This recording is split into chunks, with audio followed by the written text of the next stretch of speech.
ఈ రోజు నేను వార్డ్‌లో రౌండ్స్ చేస్తున్నప్పుడు చాలా మంది డెలివరీ అయిపోయిన ఆడవాళ్ళు లేదా వాళ్ళ తాలూకు రిలేటివ్స్ కామన్‌గా ఈ క్వెషన్ అడిగారు. మేడం చూడండి మా బేబీకి చిన్న చిన్నగా ర్యాషెస్ ఫేస్ మీద, బాడీ మీద వచ్చేసాయి. మాకు కొంచెం కంగారుగా ఉంది. ఇదేమైనా ఇన్ఫెక్షన్ అయ్యి ఉంటుందంటారా అని.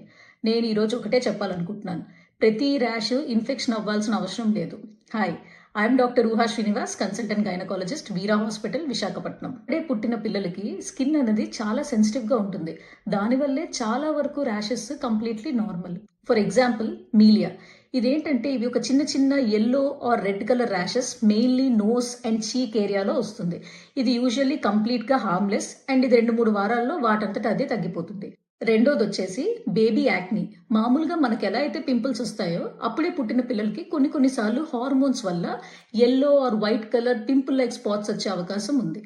థర్డ్ వచ్చేసి హీట్ ర్యాష్. ఇది మామూలుగా వేడి చేయడం వల్ల ఎస్పెషల్లీ సమ్మర్స్ లో వస్తుంది. ఇది ఒక రెడ్ కలర్ బంప్ లాంటి ర్యాషెస్ మెయిన్ గా నెక్ మీద, బ్యాక్ మీద, స్కిన్ ఫోల్స్ దగ్గర వస్తూ ఉంటుంది. యూజువల్ గా బేబీకి కాటన్ క్లోతింగ్ ప్రిఫర్ చేసి కొంచెం గాలి ఆడనిచ్చి కొంచెం డ్రైగా ఉంచితే ఇవన్నీ తగ్గుతాయి.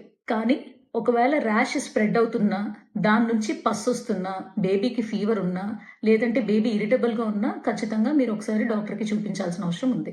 న్యూ బార్న్ స్కిన్ అనేది సెన్సిటివ్గా ఉండడం వల్ల ప్రతి చిన్నదానికి రియాక్షన్ ఉంటుంది. సో ఒకవేళ ఏమైనా ర్యాషెస్ వస్తే ముందు ప్యానిక్ అవ్వకండి, అబ్జర్వ్ చేయండి. మీకు ఏమైనా డౌట్ అనిపిస్తే ఖచ్చితంగా డాక్టర్ దగ్గర కన్సల్టేషన్ తీసుకోండి. ఇలాంటి ఇంపార్టెంట్ ఇన్ఫర్మేషన్ కోసం do follow my channel. Thank you.